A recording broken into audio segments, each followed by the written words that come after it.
Hey, how you doing? This is my first proper blue video, which means I can be as tremendously inappropriate as I want instead of pretending to be semi-intelligent like I do in my other videos. I decided I'd start by making a video on the goofiest, silliest moments in spaceflight history. Now, I was going to just do this off the top of my head, but hey, I'd like to give a shout out to ChatGPT because I wanted to just check that I hadn't missed any of these that would be really obvious, so I asked ChatGPT, hey, could you tell me some of the goofiest moments in spaceflight history? To which it promptly started telling me about the Challenger disaster, so I don't think it really understood the assignment. But anyway, here are the top 5 goofiest moments in human spaceflight history according to me, given only 5 minutes to think about it. Number 5 is the Astra rocket power slide incident. Now, which direction do you think a rocket should go? If you guessed sideways, you're either a wise orbital wizard like myself, or you're a mouth-breathing moron so bereft of brain cells you've somehow come full circle. Yes, for an orbit to happen, you do have to spend most of the rocket's delta V potential on going sideways, but I'm not sure that's what Astra had in mind when this happened.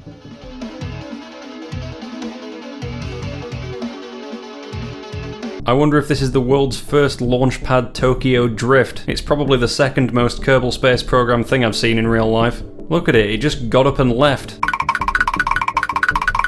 Anyway, that's about all I have to say about this, I just found it funny. If you want details, watch a fucking Scott Manley video. Next up at number 4, it's the Gemini 3 corned beef sandwich incident. Also, why does putting the word incident at the end of anything make it sound like something that happened at the SCP Foundation? Anyway, this was a weird one. Who in the name of Christ has their life's work built to a moment of incredible world-altering, death-defying intensity and decides in that moment, surrounded by incredibly sensitive equipment, to just bring a fucking corned beef sandwich along in case they get a little hungry? Astronaut John Young just decided to bring it with him. I don't think this is one of these things that's going to have like an actual reason. I think the guy just thought he might get hungry. I think that's literally the answer.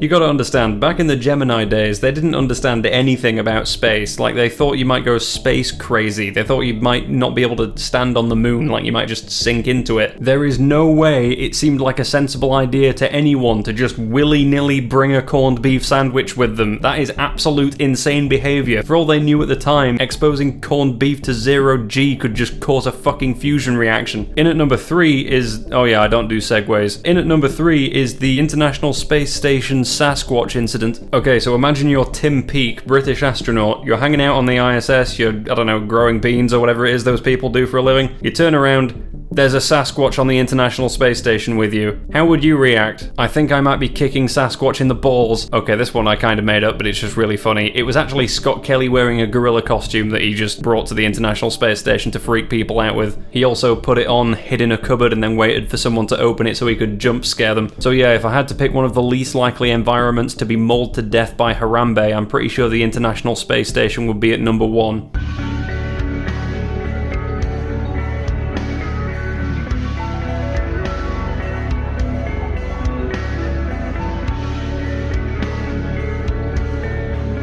In at number 2 is the Apollo 10 zero-gravity turd incident. So imagine being one of the first humans to ever leave the Earth behind and orbit the moon. So you've trained for years, you've flown dozens of dangerous aircraft, you've always been at the top of the class, you're prepared, you've had to say goodbye to your family in case you don't return on this perilous mission, you strap yourself in, you endure 4.5 Gs, you actually manage to survive, you look out the window, you're one of the first human beings to ever see the whole disk of the Earth from space, and your view is eclipsed because one of your colleagues didn't tape a bag to their arse correctly, and now a brown loaf has escaped containment.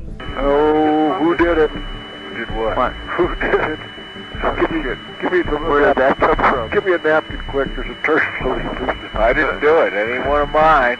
Mine was a little more sticky than that. God almighty. No more turds are gonna fit in there.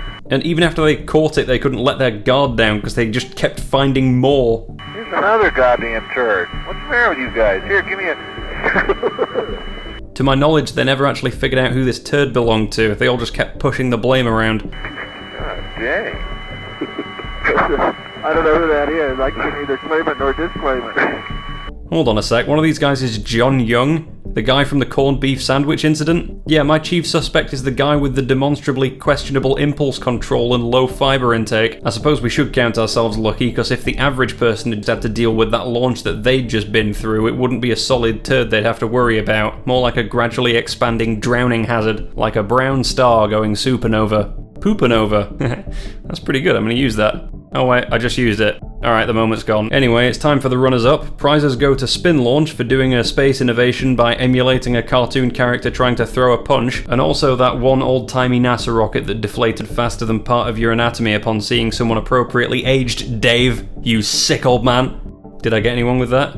Leave a comment if you're a sick old man called Dave. Actually, no one's going to fall for that. Leave a comment if you're not a sick old man called Dave, and I'll figure it out via the process of elimination. Anyway, at number 1 we have Starship Orbital Flight Test 1. So this was the first test launch of the Starship full stack, and thankfully these things have launched relatively smoothly the past couple of times, but the first one? Jesus. Normally they put some kind of water suppression system or flame diverter type thing in, but I guess no one wanted that to be their job, so they just sort of didn't. And the result was, it's the only rocket ever to both dig a hole and then do a backflip. Thanks for tuning in. I'm Kate Tice, Quality Systems Engineering Manager here at SpaceX headquarters in Hawthorne, California. No, I'm definitely not in love with the SpaceX presenter or anything.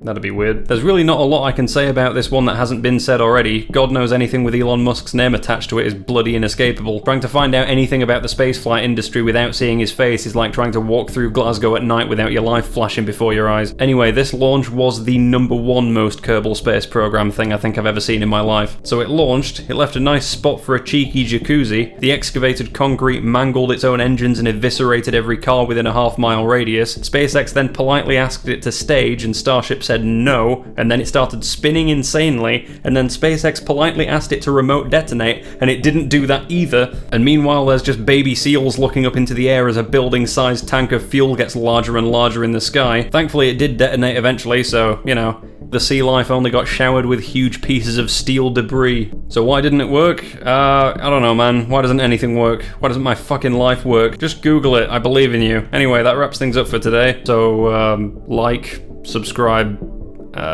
share the video. Yeah, that'll do it. Alright, bye.